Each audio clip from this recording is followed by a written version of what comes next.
Hello students, सभी को नमस्कार। आज जो हमारा 11th क्लास का जो टॉपिक है breathing and exchange of gases, उसके बारे में हम पढ़ रहे थे। पिछले लेक्चर में हमने रेस्पिरेटरी वॉल्यूम्स के बारे में डिस्कस किया था। आज आगे हम इसमें देखते हैं क्या क्या चीज़ें हैं। apparatus commonly used to measure the volume of air exchange during breathing and the rate of ventilation is spirometer as respirometer. Record is called a spirogram. कहने का मतलब ये है कि apparatus जो कॉमनली यूज किया जाता है वॉल्यूम ऑफ एयर को मेजर करने के लिए, उसको हम स्पायरोमीटर बोलते हैं। और जो ये आपके सामने जो डायग्राम देख रहे हैं, ये स्पायरोग्राम है ये, ठीक है। जैसे कि इलेक्ट्रोकार्डियोग्राफ होता है, ईसीजी होती है, वैसे ही जो है ये स्पायरोग्राम है, स्पायरोमीटर से मेजर किया जाता है, ठीक है। इसमें हम आईआरवी को मेजर करते हैं, टीवी, ईआरवी, वीसीआरवी, एफआरसी और टीएलसी, इनको मेजर करते हैं। फिर आगे इसमें की पाथवे दे रखा है ये इसका, इसमें जैसे कि किस प्रकार से एयर पास होती है। तो ट्रैकिया दिखा रखा है, ट्रैकिया से जो टर्मिनल ब्रोंचियोल्स है वहाँ तक जो है डेड स्पेस हमने बात की थी, जैसे कि टाइडल वॉल्यूम जो है 500 ml होती है, तो उसमें से जो है 150 ml जो है वो डेड स्पेस होता है। तो जो हमारे लंग्स तक कितनी एयर पहुँचती है, ओनली 350, ठीक है।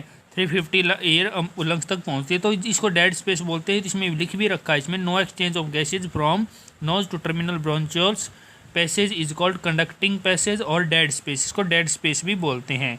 फिर आगे जो है रेस्पिरेटरी ब्रोंचियोल्स से लेके एलोविलाई तक, इसको हम respiratory exchange of gases take place, इसमें रेस्पिरेटरी जो गैसेज हैं वो भाग लेती हैं, एक्सचेंज करती हैं, एक्चुअल में एक्सचेंज होता है। फिर एलोविलार डक्ट है। एट्रियम क्या होता है? एट्रियम इसमें जैसे ब्लैंक स्पेस जो एलोविलाई के अंदर होता है उसको एट्रियम बोलते हैं। एलोविलार सैक है। फिर एक्चुअल में जो गैसियस एक्सचेंज होता है वो एलोविलाई की साइट पे होता है, ठीक है। और इसमें जैसे जैसे डायमीटर नीचे की तरफ आएंगे, हम ट्रैकिया से एलोविलाई की तरफ जाएंगे तो डायमीटर डिक्रीज होगा, ठीक है। अब ये कुछ बेसिक्स हैं, इसको नोट कर लेना, जो कि एनसीईआरटी में नहीं है आपके।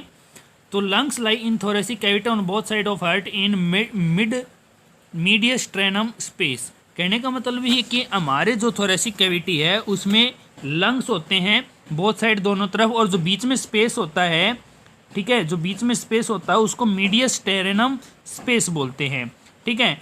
Base of lung is attach to diaphragm, जो बेस है लंग्स का वो किससे अटैच होता है? डायाफ्राम से, ठीक है।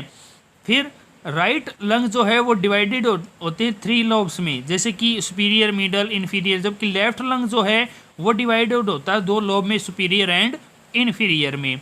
अब रैबिट के अंदर में, अब देखो इसमें कुछ एक्स्ट्रा इन्फॉर्मेशन भी है कि रैबिट के अंदर क्या होता है कि लेफ्ट लंग जो है वो डिवाइडेड होता है 2 लोब्स में, left anterior and left posterior, जबकि जो राइट लंग है उसमें 4 लोब होते हैं। यहाँ पर ये डिफरेंस आ गया है कि ह्यूमन बीइंग में जो है राइट जो लंग है उसमें कितने हैं? 3 लोब हैं, सुपीरियर, मिडल और इन्फीरियर, जबकि रैबिट के राइट लंग में जो है वो 4 लोब हैं।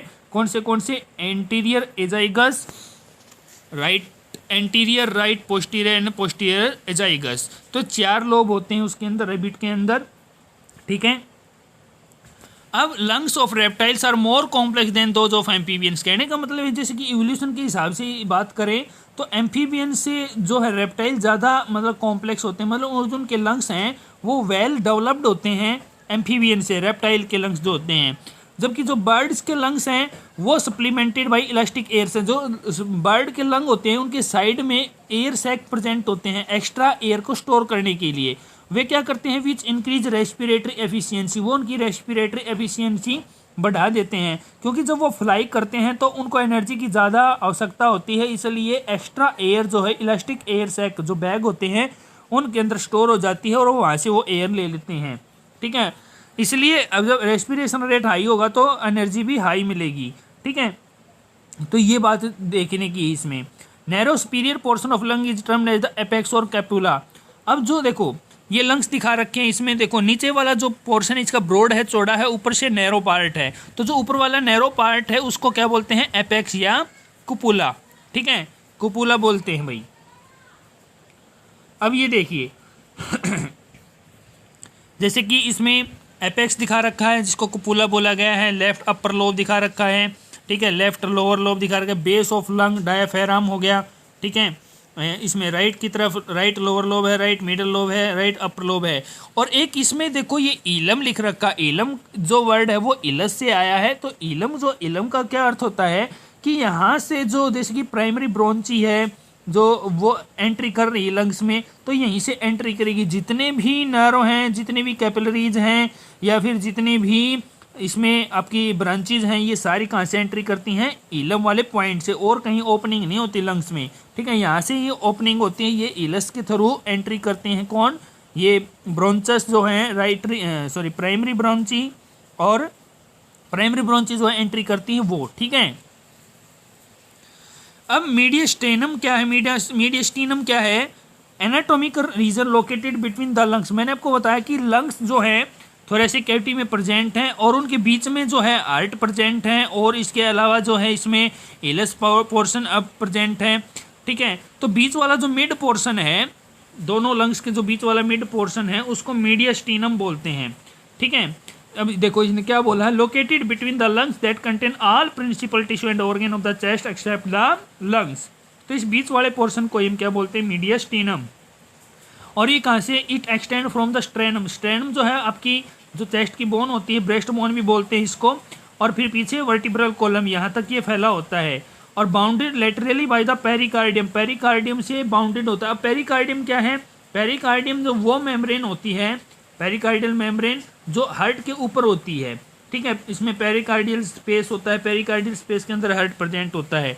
And the मीडियस्टीनल प्लूरे। मीडियस्टीनल प्लूरे कौन से होते हैं? जैसे प्लूरल मेम्ब्रेन की बात की थी हमने लंग्स में, तो प्लूरल मेम्ब्रेन भी उसके साथ में होती है, उसको मीडियस्टीनल प्लूरे बोलते हैं। That are continuous with those lining the thoracic cage. Mediastinum जो है is a division of thoracic cavity. ये एक डिवीजन है थोरेसिक कैविटी। ये कंटेन क्या क्या इसमें होता है?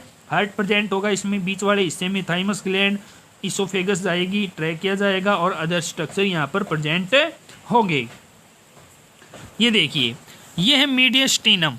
मीडियस्टीनम भी दिखा रखा है, और साइड में देखो प्लूरे ऑफ लंग्स जो बाउंड्री है, ठीक है, और बीच में मीडियस्टीनम। तो ये जो ये आपको ग्रीन कलर का दिखा रखा स्ट्रक्चर पूरा ये मीडियस्टीनम है, ठीक है। दोनों लंग्स एक तरफ हो गए। नीचे जो दिखा रखा है वो डायाफ्राम हो गया। ये देखिए, अब दिखा रखा है ये जो बॉक्स में बंद कर रखा है ये मीडियस्टीनम है। इसमें हार्ट प्रेजेंट है, ठीक है, और इसमें पेरिकार्डियम है। हार्ट की वाल जो है एक तरह से हम इसको बोलते हैं डायाफ्राम है, एपेक्स ऑफ हार्ट बता रखा है इसमें, ठीक है। फिर pleural fluid is a glycoprotein. अब प्लूरल फ्लूइड हमें पता है, प्लूरल मेम्ब्रेन, दो प्लूरल मेम्ब्रेन होती हैं लंग्स में, आउटर एंड इनर, उनके बीच में प्लूरल फ्लूइड भरा होता है, और वो एक्चुअल में क्या होता है? ग्लाइकोप्रोटीन होती है, नेचर होती है, वो एक तरह से मटेरियल से बना होता है, ग्लूकोज प्लस प्रोटीन हम बोल सकते हैं। And secreted by pleura, pleura से सिक्रेटेड होता है। और इसकी अमाउंट आपसे यदि कोई पूछ ले तो 10 से 20 ml जो है प्लूरल फ्लूइड की अमाउंट होती है। Similar in composition to plasma, जो प्लाज्मा में ब्लड के अंदर पड़ते हैं, जैसे कि ब्लड के अंदर प्लाज्मा होता है, सेम वैसे ही कंपोजिशन होता है। But lower in protein is spread thinly over visceral and parietal pleurae. इसमें लेकिन प्रोटीन अमाउंट कम होती है। प्लूरल फ्लूइड का काम क्या होता है? Lubricate the pleura. प्लूरा जो है मेम्ब्रेन जो है उनको लुब्रिकेट करता है ताकि वो एक दूसरे के ऊपर स्लाइड कर सके विदाउट फ्रिक्शन। फ्लूइड जो है रिड्यूस करती है फ्रिक्शन को between two membrane when the lungs expand. जब लंग एक्सपेंड करते हैं, कॉन्ट्रैक्ट करती है रेस्पिरेशन, जब हम सांस लेते हैं, सांस छोड़ते हैं, तो उस टाइम फ्रिक्शन जो होता है उसको रिड्यूस करते हैं।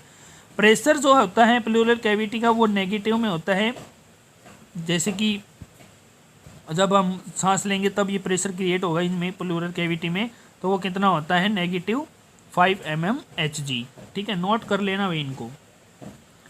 फिर प्लूरिसी। प्लूरिसी क्या होती है? ये इन्फ्लेमेशन ऑफ प्लूरा। जो प्लूरा है, जो मेम्ब्रेन है, उसके अंदर जलन होनी शुरू हो जाए, उसमें पेन होनी शुरू हो जाए, ठीक है, और cause collection of fluid in pleura. उसमें किस वजह से होगी प्लूरिसी? उसमें कई बार पस बन जाता है। पस का मतलब क्या होता है? उसमें एक तरह से हम ये बोल सकते हैं गाढ़ा मटेरियल बन जाएगा, पस मवाद बोलते हैं उसको हम अपनी कॉमन लैंग्वेज में, ठीक है। तो collection of fluid in pleural cavity it result painful breathing. जब हम सांस लेंगे तो पेनफुल ब्रीदिंग होगा, तो इसको डिस्पेनिया भी बोलते हैं, ठीक है, सॉरी डिसैनिया बोल सकते हैं, पी साइलेंट सॉरी यहाँ पर। Surface of lung lying against the rib. जो सरफेस है लंग की वो अगेंस्ट रिब्स के अगेंस्ट होती है, जिसको कोस्टल सरफेस, मतलब कहने का मतलब जो है लंग्स की आउटर सरफेस जो है वो रिब्स की तरफ होती है, उसको कोस्टल सरफेस बोलते हैं। Mediastinal media surface of each lung contain a region. मैंने बताया था मीडियस्टिनल जो सरफेस है वहाँ पर लंग्स में एक रीजन होता है, एक एरिया होता है जिसको इलस बोलते हैं, जहाँ से bronchi, pulmonary blood vessel, lymphatic vessel and nerve enter करती हैं और एग्जिस्ट बाहर निकलती हैं। ठीक है, ये देखिए जो रेड कलर का पोर्शन दिखा रहा है लाइनिंग ऑफ द लंग्स में, लाइनिंग ऑफ लंग्स में दिखा रखा है बिकम इन्फ्लेम्ड। इन्फ्लेम्ड का मतलब ये रेड कलर की होता है, इसमें यहाँ पर पेन होगी जब ये सांस लेगी कोई। ठीक है, back to basic, descent of diaphragm can explain about 75% of tidal air volume. कहने का मतलब ये है कि डायाफ्राम जब डिसेंट करता है मतलब कॉन्ट्रैक्ट करता है, जब हम सांस लेते हैं तो 500 ml हम सांस एयर अंदर लेते हैं, तो इसमें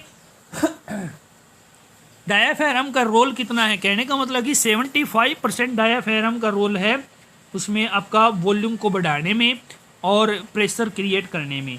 ठीक है, बाकी जो बच गई परसेंटेज वो आपकी एक्सटर्नल इंटरकोस्टल मसल का काम है। ठीक है, 25% जो बच गई। 70% मसल फाइबर जो हैं डायाफ्राम के है उस टाइम रेजिस्टेंस टू फैटिग। कहने का मतलब ये कि 70% जो मसल फाइबर होते हैं डायाफ्राम के वो लगातार काम करते रहते हैं बिना थके, रेसिस्टेंट टू फैटिग, मतलब थकते नहीं हैं जैसे कि आपकी हार्ट की मसल काम करती हैं। क्योंकि लेकिन जब कई बार जैसे कि आप सोते हो तो उस टाइम वो थोड़ा रिलैक्स करती हैं वो। ठीक है, रिलैक्स कर रही होती हैं फिर, लेकिन पूरी तरह से रिलैक्स फिर भी नहीं होंगी, थोड़ा भी काम करती रहेंगी फिर भी वो। लेकिन जब आप उठते हो काम करते हो सुबह, तो जैसे कि पूरे दिन के दौरान ये डायाफ्राम फिर वही जो है इसकी मसल्स जो हैं फिर वही काम करना शुरू कर देती हैं एक तरह से। ठीक है, nerve which supply to diaphragm, जो नैरो सप्लाई करती है डायाफ्राम को वो पेरेनिक नैरो बोलते हैं उसको। Contribution of diaphragm in breathing of full term pregnant lady is 0। मतलब डायाफ्राम का जो कंट्रीब्यूशन है एक प्रेग्नेंट लेडी के अंदर वो 0% होता है, क्योंकि जब जैसे यूट्रस के अंदर बेबी है तो बेबी का साइज बढ़ेगा तो जो ऑर्गन है वो ऊपर की तरफ चले जाएंगे और डायाफ्राम को जो है कॉन्ट्रैक्ट होने में मतलब एक्सपेंड होने में एक तरह से क्या नहीं होगी, इसको जगह नहीं मिलेगी क्योंकि ऑर्गन ऊपर तक पहुंच गई है। तो इसलिए उसके अंदर कंट्रीब्यूशन जो डायाफ्राम का होगा 0% होगा। फिर लेकिन यहाँ पर ये क्वेश्चन भी आता है कि फिर डायाफ्राम का कंट्रीब्यूशन नहीं होगा तो उससे फिर वो सांस कैसे लेगी। तो मैंने आपको बताया था कि जो एब्डोमिनल मसल्स हैं वो भी काम करती हैं सांस लेने में, तो उस टाइम जो एक्सटर्नल इंटरकोस्टल मसल और एब्डोमिनल मसल मिलके काम करेंगी। ठीक है, मोस्ट इंपॉर्टेंट फंक्शन जो डायाफ्राम का मैमल्स के अंदर वो क्या है, इंस्पायरेशन में। ठीक है, सांस लेते हैं हम तब। यदि डायाफ्राम पंक्चर हो जाए मतलब डैमेज हो जाए तो रेस्पिरेशन स्टॉप हो जाएगा और पेशेंट जो है वो मर भी सकता है। ठीक है, फिर आगे इसमें बात की है, इसमें partial pressure of a gas is the pressure it exert in a mixture of gases. मतलब पार्शियल प्रेशर किसको बोला गया है, देखो एक मिक्सचर है गैसेज का, उसके अंदर मान लो किसी गैस की क्वांटिटी या गैस की जो है एफिशिएंसी कितनी है उसको हम पार्शियल प्रेशर बोलेंगे। Is equal to the total pressure of the mixer divided by percentage of that gas in the mixer. मतलब टोटल प्रेशर जो है मिक्सर का उसको उससे डिवाइड करेंगे। ठीक है, और जो है गैस उसके हमें आ जाएगी।